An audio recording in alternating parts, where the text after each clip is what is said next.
All right, so I want to jump right into this today because this one might take a little bit longer. I want to try and get through this whole chapter. We are really close. We are on chapter 17, and we just left off where they just got out of the Lotus Casino in Las Vegas, where they were there for 5 days. So we have to see if they are still able to complete their quest with 1 day left.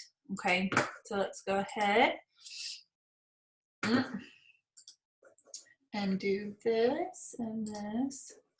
Alrighty.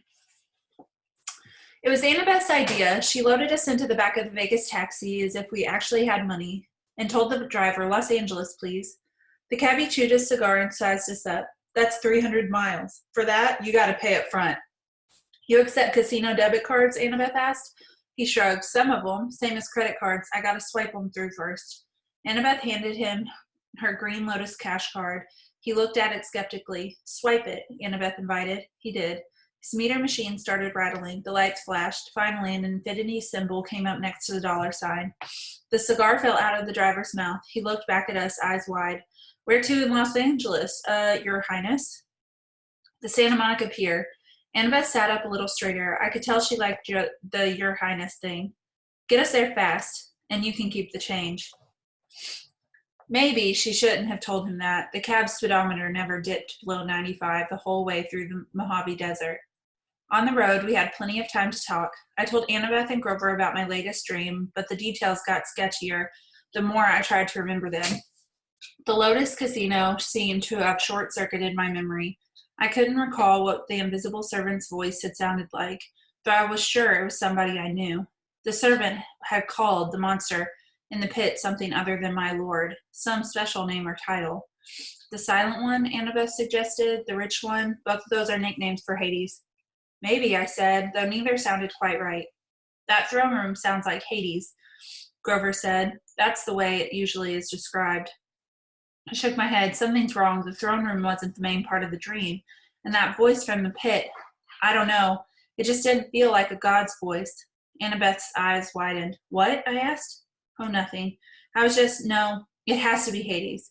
Maybe he sent this thief, this invisible person, to get the master bolt or something went wrong. Like what? I don't know, I said, but if he stole Zeus' symbol of power from Olympus, the gods were hunting him. I mean, a lot of things could go wrong. So this thief had to hide the bolt, or he lost it somehow. Anyway, he failed to bring it to Hades. That's what the voice said in your dream, right? The guy failed, and that would explain the Furies were searching for when they came after us on the bus. Maybe they thought we had retrieved the bolt. I wasn't sure what was wrong with her. She looked pale. But if he'd already retrieved the bolt, I said, why would I be traveling to the underworld? To threaten Hades, Grover suggested, to bribe or blackmail him into getting your mom back? I whistled. You have evil thoughts for a goat. Why, thank you. But the thing in the pit said it was waiting for 2 items, I said. If the master bolt is one, what's the other? Grover shook his head, clearly mystified. Annabeth was looking at me as if she knew my next question and silently willing me not to ask it. You have an idea what might be in that pit, don't you? I asked her. I mean, if it isn't Hades. Percy, let's not talk about it, because if it isn't Hades, no, it has to be Hades. Wasteland rolled by. We passed a sign that said California state line 12 miles. I got the feeling I was missing one simple critical piece of information. It was like when I stared at a common word I should know, but I couldn't make sense of it because 1 or 2 letters were floating around. The more I thought about my quest, the more I was sure of that confronting Hades wasn't the real answer. There was something else going on, something even more dangerous. The problem was we were hurtling toward the underworld at 95 miles an hour, betting that Hades had the master bolt. If we got there and found out we were wrong, we wouldn't have time to correct ourselves. The solstice deadline would pass and the war would begin. The answer is in the underworld, Annabeth assured me. You saw spirits of the dead, Percy. There's only one place that could be. We're doing the right thing. She tried to boost our morale by suggesting clever strategies for getting into the land of the dead, but my heart wasn't in it. There was just too much unknown factors. It was like cramming for a test without knowing the subject, and believe me, I'd done that enough times. The cab sped west. Every gust of wind through Death Valley sounded like a spirit of the dead. Every time the brakes hissed in an 18-wheeler, it reminded me of Echidna's reptilian voice. At sunset, the taxi dropped us at the beach in Santa Monica. It looked exactly the way LA beaches do in the movies, only it smelled worse. There were carnival rides lining the pier, palm trees lining the sidewalks, homeless guys sleeping in the sand dunes, and surfer dudes waiting for the perfect wave. Grover, Annabeth, and I walked down the edge of the surf. What now? Annabeth asked. The Pacific was turning gold in the setting sun. I thought about how long it had been since I stood on the beach at Montauk. On the opposite side of the country, looking out at a different sea. How could there be a God who could control all of that? What did my science teacher used to say? 2/3 of the Earth's surface was covered in water. How could I be the son of someone that powerful? I stepped onto the surf. Percy, Annabeth said, what are you doing? I kept walking, up to my waist, then to my chest. She called after me. You know how polluted that water is? There's all kinds of toxic... That's when my head went under. I held my breath at first. It's difficult to intentionally inhale water. Finally, I couldn't stand it anymore. I gasped. Sure enough, I could breathe normally. I walked down into the shoals. I shouldn't have been able to see through the murk, but somehow I could tell where everything was. I could sense the rolling texture of the bottom. I could make out the sand dollar colonies dotting the sandbars. I could even see the currents, warm and cold, streams swirling together. I felt something rub against my leg. I looked down and almost shot out of the water like a ballistic missile. Sliding along beside me was a 5-foot-long mako shark. But the thing wasn't attacking. It was nuzzling me, heeling like a dog. Tentatively, I touched its dorsal fin. It bucked a little, as if inviting me to hold tighter. I grabbed the fin with both hands. It took off, pulling me along. The shark carried me down into the darkness. It deposited me at the edge of the ocean proper, where there was a sandbank dropped off onto the huge chasm. It was like standing on the rim of the Grand Canyon at midnight, not able to see much, but knowing the void was right there. The surface shimmered, maybe 150 feet above. I knew I shouldn't have been crushed by the pressure by then. I should have been able to breathe. I wondered if there was a limit to how deep I could go, if I could sink straight to the bottom of the Pacific. Then I saw something glimmering in the darkness below, growing bigger and brighter as it rose toward me. A woman's voice, like my mother's, called, Percy Jackson. As she got closer, her shape became clearer. She had flowing black hair, a dress made of green silk. Light flickered around her, and her eyes were so distractingly beautiful I hardly noticed the stallion-sized seahorse she was riding. She dismounted. The seahorse and the mako shark whisked off and started playing something that looked like tag. The underwater lady smiled. You've come far, Percy Jackson. Well done. I wasn't quite sure what to do, so I bowed. You're the woman who spoke to me in the Mississippi River. Yes, child, I am. Nereid, a spirit of the sea. I was not easy to appear so far upriver, but the naiads, my freshwater cousins, helped sustain my life force. They honor Lord Poseidon, though they do not serve in his court. And you serve in Poseidon's court? She nodded. It has been many years since a child of the sea god has been born. We have watched you with great interest. Suddenly, I remembered faces in the waves of Montauk Beach when I was a little boy, reflections of smiling women like so many of the weird things in my life. I'd never given it much thought before. If my father is so interested in me, I said, why isn't he here? Why doesn't he speak to me? A cold current rose out of the depths. Do not judge the Lord of the Sea too harshly, the Nereid told me. He stands at the brink of an unwanted war. He has much to occupy his time. Besides, he is forbidden to help you directly. The gods may not show such favoritism. Even to their own children? Especially to them. The gods can work by indirect influence only. That is why I gave you a warning and a gift. She held out her hand. 3 white pearls flashed in her palm. I know you journey to Hades' realm, she said. Few mortals have ever done this and survived. Orpheus, who had great music skill, Hercules, who had great strength, Houdini, who could escape even the depths of Tartarus. Do you have these talents? No, ma'am. Ah, but you have something else, Percy. You have gifts. You have only begun to know. The oracles have foretold a great and terrible future for you. Should you survive to manhood, Poseidon would not have you die before your time. Therefore, take these, and when you are in need, smash a pearl at your feet. What will happen? That she said. Depends on the need. But remember, what belongs to the sea will always return to the sea. What about the warning? Her eyes flickered with green light. Go with that your heart tells you. Go with what your heart tells you, or you will lose all. Hades feeds on doubt and hopelessness. He will trick you if he can, make you mistrust your own judgment. Once you are in his realm, he will never willingly let you leave. Keep faith. Good luck, Percy Jackson. She summoned her seahorse and rode toward the void. Wait, I called. At the river you said not to trust the gifts. What gifts? Goodbye, young hero, she called back, her voice fading into the depths. You must listen to your heart. She became a speck of glowing green, and then she was gone. I wanted to follow her down into the darkness. I wanted to see the court of Poseidon, but I looked up at the sunset darkening on the surface. My friends were waiting. We had so little time. I kicked upward toward the shore. When I reached the beach, my clothes dried instantly. I told Grover and Annabeth what had happened and showed them the pearls. Annabeth grimaced. No gift comes without a price. They were free. No, she shook her head. There's no such thing as a free lunch. That's an ancient Greek saying that translated pretty well into American.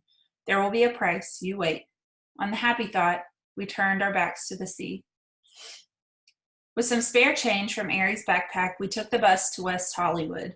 I showed the driver the underworld address slip I'd taken from Auntie M's Garden Gnome Emporium, but he never heard of DOA recording studios. You remind me of someone I saw on TV, he told me. You a child actor or something? I'm a stunt double for a lot of child actors. Oh, that explains it. We thanked him and got off quickly to the next stop. We wandered for miles on foot looking for DOA. Nobody seemed to know where it was. It didn't appear on the phone book.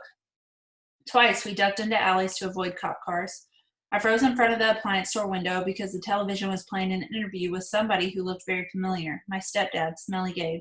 He was talking to Barbara Walters. I mean, as if he were some kind of huge celebrity. She was interviewing him in our apartment in the middle of a poker game, and there was a young blonde lady sitting next to him patting his hand. A fake tear glistened on his cheek. He was saying, honest, Miss Walters, if it wasn't for Sugar here, my grief counselor, I'd be wrecked. My stepson took everything I cared about, my wife, my Camaro. I'm sorry. I have trouble talking about it. There you have it, America. Barbara Walters turned to the camera. A man torn apart, an adolescent boy with serious issues. Let me show you again the last known photo of the troubled young fugitive taken a week ago in Denver. The screen cut to a grainy shot of me, Annabeth, and Grover standing outside of Colorado Diner talking to Aries. Who are the other children in this photo? Barbara Walters asked dramatically. Who is the man with them? Is Percy Jackson a delinquent, a terrorist, or perhaps the brainwashed victim of a frightening new cult? When we came back, we chat with the leading child psychologist. Stay tuned, America. Come on, Grover told me. He hauled me away before I could punch a hole in the appliance store window. It got dark, and hungry-looking characters started coming out of the streets to play. Now, don't get me wrong. I'm a New Yorker. I don't scare easily, but LA had a totally different feel from New York. Back home, everything seemed close. It didn't matter how big the city was. You could get anywhere without getting lost. The street pattern in the subway made sense. There was a system to how things worked. A kid could be safe as long as he wasn't stupid. LA wasn't like that. It was spread out, chaotic, hard to move around. It reminded me of Aries. It wasn't enough for LA to be big. It had to prove it was big of being loud. By being loud and strange and difficult to navigate too.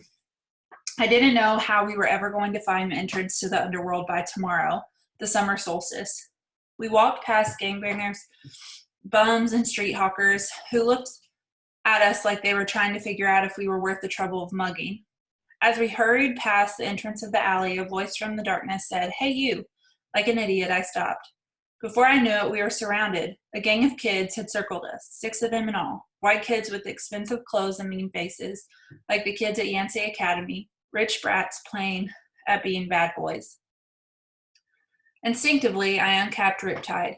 When the sword appeared out of nowhere, the kids backed off, but their leader was either really stupid or really brave, because he kept coming at me with the switchblade.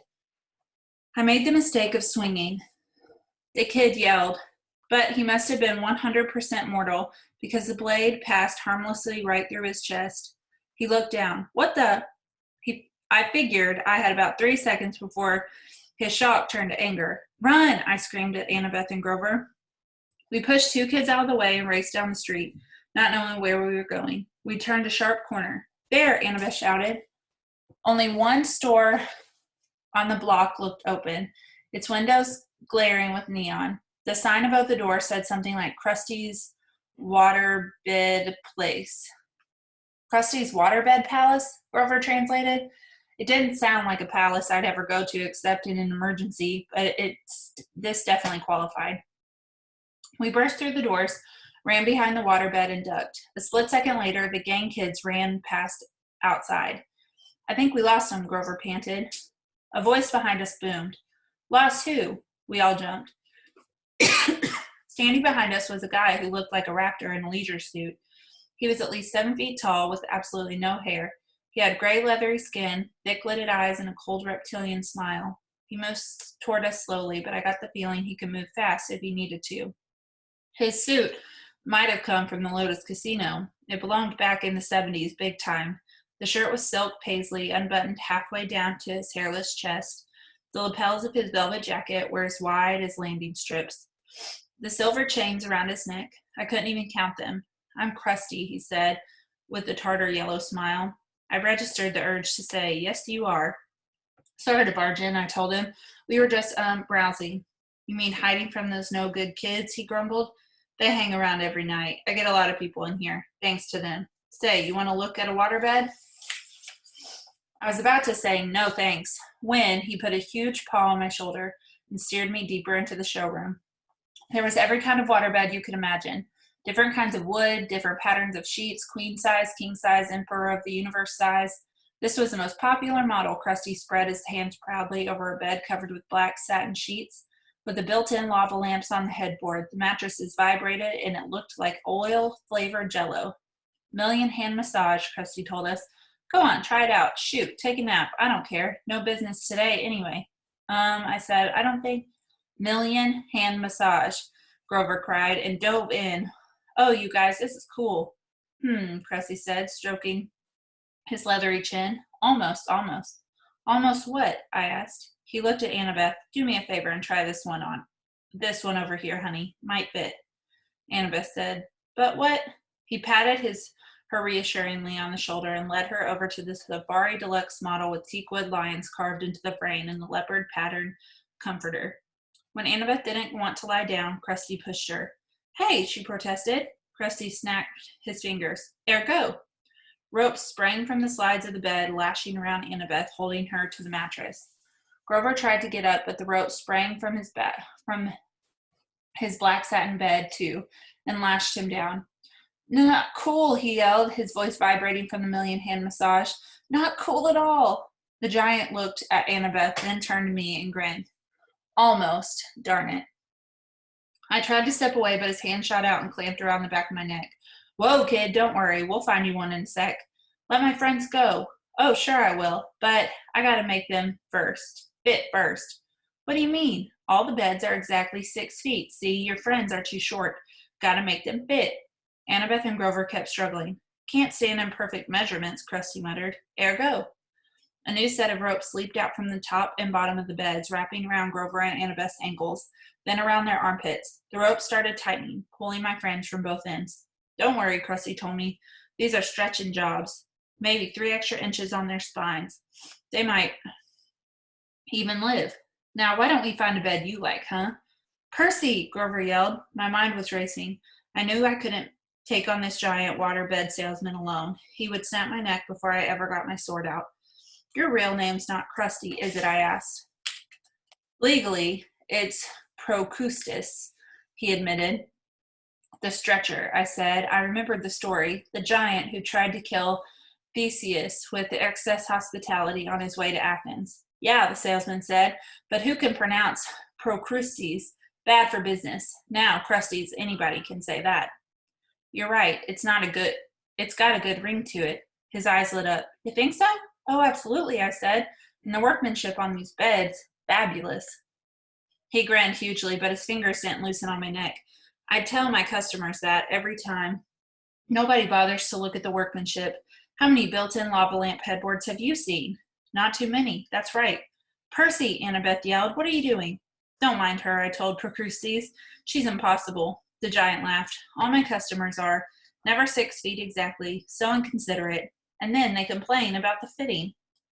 What do you do if they're longer than 6 feet? Oh, that happens all the time. It's a simple fix. He let go of my neck, but before I could react, he reached behind a nearby sales desk and brought out a huge double-bladed brass axe. He said, I just center the subject as best I can and lop off whatever hangs on either end. Ah, I said, swallowing hard. Sensible. I'm so glad to come across an intelligent customer. The ropes were really stretching my friends now. Annabeth was turning pale. Grover made gurgling sounds like a strangled goose. So, Krusty, I said, trying to keep my voice light. I glanced at the sales tag on the Valentine-shaped honeymoon special. Does this one really have a dynamic stabilizers to stop wave motion? Absolutely, try it out. Yeah, maybe I will. But would it work even for a big guy like you? No waves at all? Guaranteed. No way. Way, show me. He sat down eagerly on the bed, patting the mattress. No waves, see? I snapped my fingers. Ergo. Ropes lashed around Krusty and flattened him against the mattress. Hey, he yelled. Center him just right, I said. The ropes readjusted themselves at my command. Krusty's whole head stuck out on top. His feet stuck out the bottom. No, he said, wait, this is just a demo. I uncapped Riptide. A few simple adjustments. I had no qualms about what I was about to do. If Krusty were human, it wouldn't hurt him anyway. If he was a monster, he deserved to turn into dust for a while. You drive a hard bargain, he told me. I'll give you 30% off on selected floor models. I think I'll start with the top. I raised my sword. No money down. No interest for 6 months. I swung the sword. Krusty stopped making offers. I cut the ropes on the other beds. Annabeth and Grover got their feet, groaning and wincing and cursing me a lot. You look taller, I said. Very funny, Annabeth said. Be faster next time. I looked at the bulletin board behind Krusty's sales desk. There was an advertisement for Hermes delivery service and another for an all-new compendium of LA area monsters. The only monsters yellow pages you'll ever need. Under that, a bright orange flyer for DOA recording studios, offering commissions for heroes' souls. We're always looking for new talent. DOA's address was right underneath with a map. Come on, I told my friends. Give us a minute, Grover complained. We were almost stretched to death. Then you're ready for the underworld, I said. It's only a block from here. Whew. So that was a crazy time, right? They keep finding themselves in the wrong places at the wrong time always. So next week on Monday, we'll start with Annabeth Does Obedience School. All right. So I'm excited to see what happens. Bye.